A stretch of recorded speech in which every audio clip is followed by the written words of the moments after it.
चलो जल्दी चलो। मालिक मुझे उठा लो। रुको, आया मैं अभी। उठा लिया। भाई जल्दी चल मेरे पीछे अंदर। मैंने सुना है कि डाकू मंगल सिंह आया है इस गेम में। जल्दी चल मेरे पीछे आ जा। मालिक इधर आइए, बंदा है। ए तू कौन है?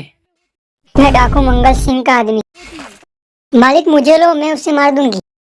ले लिया, अब तू नहीं बचेगा। दर दर दर दर। मेरे होते तू मेरे मालिक को छू नहीं सकता। क्यों नहीं छू सकता? रुको मैं उधर आ रहा हूँ। दर दर दर दर दर दर दर। अब तू नहीं बचेगा।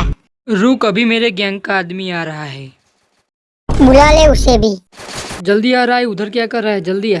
तू चिंता मत कर छोरा, मैं उन दोनों को मार दूंगा। जल्दी जा रहा है, अंदर जाके मार दे। उन दोनों को मार दे जा। अगर आज मैं मर भी गया तो डाकू मंगल सिंह तुम दोनों को मार देगा। क्या मार देगा? हमें मार देगा? हमको मारने की ताकत नहीं उसमें। तू जा अंदर जाके मार दे रहा है।